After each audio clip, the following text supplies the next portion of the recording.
Learn English through story. The echoes of desire. In the bustling heart of New York City, where skyscrapers pierced the sky and neon lights blinked until dawn, Adam Sinclair's life appeared to be the epitome of success. He was a distinguished architect, a visionary in his field, and he had a devoted wife, Celeste, who had stood by him through years of ambition and hardship. By all external measures, Adam had made it, but the deeper truth of his life was far more complicated. Though his days were filled with accolades and admiration, Adam often felt a gnawing emptiness when night fell. Somewhere along the line, between his youthful dreams and the harsh realities of middle age, he had lost his way. A powerful feeling of restlessness had settled into his bones, and he could never quite shake it. He was longing, aching even, for something beyond the confines of his carefully crafted life. The feeling was subtle at first,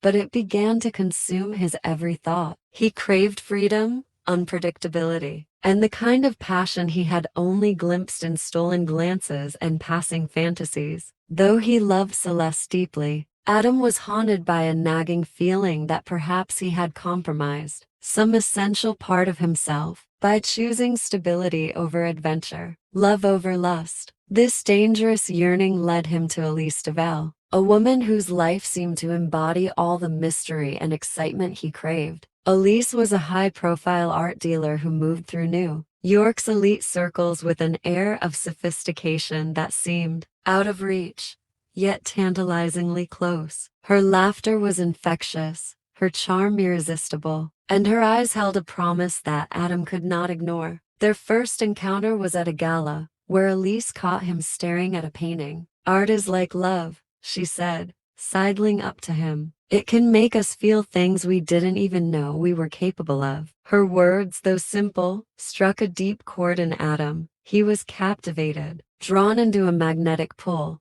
he could neither explain nor resist. Over the coming months, Adam found ways to meet Elise: a business lunch here, a chance encounter at an art exhibition there. Each interaction deepened his obsession, and soon, their connection spilled over into secret trysts and late-night rendezvous. Elise filled him with a sense of vitality he hadn't felt in years, and Adam became intoxicated by the thrill of secrecy, the rush of stolen moments. For a time, he felt invincible. Elise was everything he thought he wanted: beautiful, enigmatic, and unencumbered by the practicalities that weighed down his life with Celeste. She was a living embodiment of his most hidden desires, a glimpse into the life he'd fantasized about but never dared to pursue. He was consumed by lust, driven by longing, and entirely blind to the consequences of his choices. But lust, like fire, is both illuminating and destructive. As Adam's double life wore on, cracks began to form in his reality. The guilt of betraying Celeste gnawed at him, and he began to see the toll his affair was taking on him. His work suffered,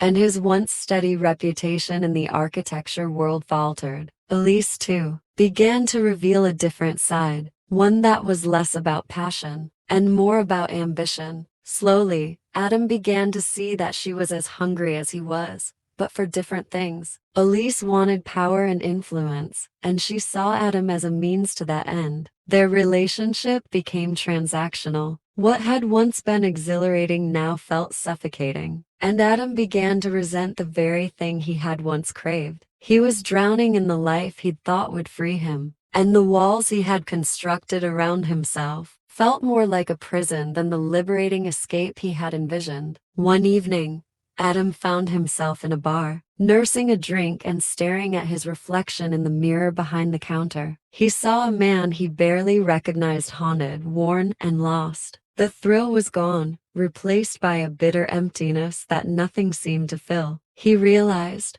with painful clarity, that he had sacrificed the stability and love of his marriage for an illusion, a mirage that had dissolved the moment he tried to grasp it. With a heavy heart, Adam went home to Celeste that night, prepared to face the truth. She looked at him with eyes that held both love and sorrow, as if she had known all along, but had been waiting for him to come to his senses. "I was waiting for you to tell me," she said softly, her voice barely a whisper. because I wanted you to find your way back on your own." Her words cut through him, and for the first time, he felt the full weight of his actions. Celeste had loved him unconditionally, despite his flaws, despite his mistakes, and he had betrayed that trust in the most profound way. In her quiet strength, he saw the value of what he had so carelessly risked and lost. Celeste didn't leave him, though the pain of his betrayal lingered between them like a shadow. She gave him a chance to rebuild,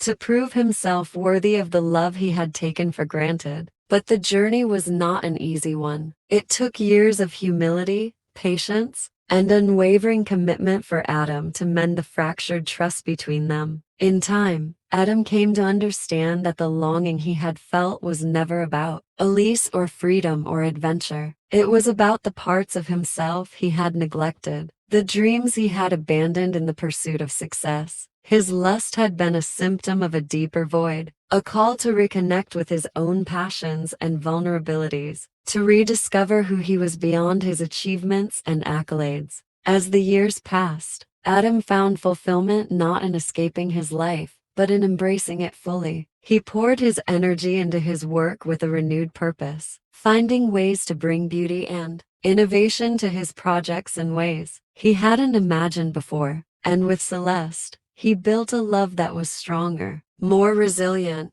and more honest than ever. The echo of his past mistakes remained, a constant reminder of the fragility of desire and the consequences of giving into unchecked longing. But in that echo, Adam found a powerful lesson. True freedom, he learned, did not lie in pursuing every fleeting passion or indulging every urge. It lay in honoring the commitments he had made, in nurturing the life he had chosen, and in finding meaning within the very walls he had once tried so desperately to escape. And so, Adam Sinclair lived on, a man changed by his journey through lust and longing, a man who had come face to face with his own darkness and emerged wiser. If a bit scarred, his life, like his work, became a testament to the beauty that could emerge from brokenness, a reminder that sometimes the most profound desire is not for something new, but for a deeper connection to what we already have. I hope you enjoyed the story. If you enjoy, then please like and share this video. And don't forget to subscribe our YouTube channel.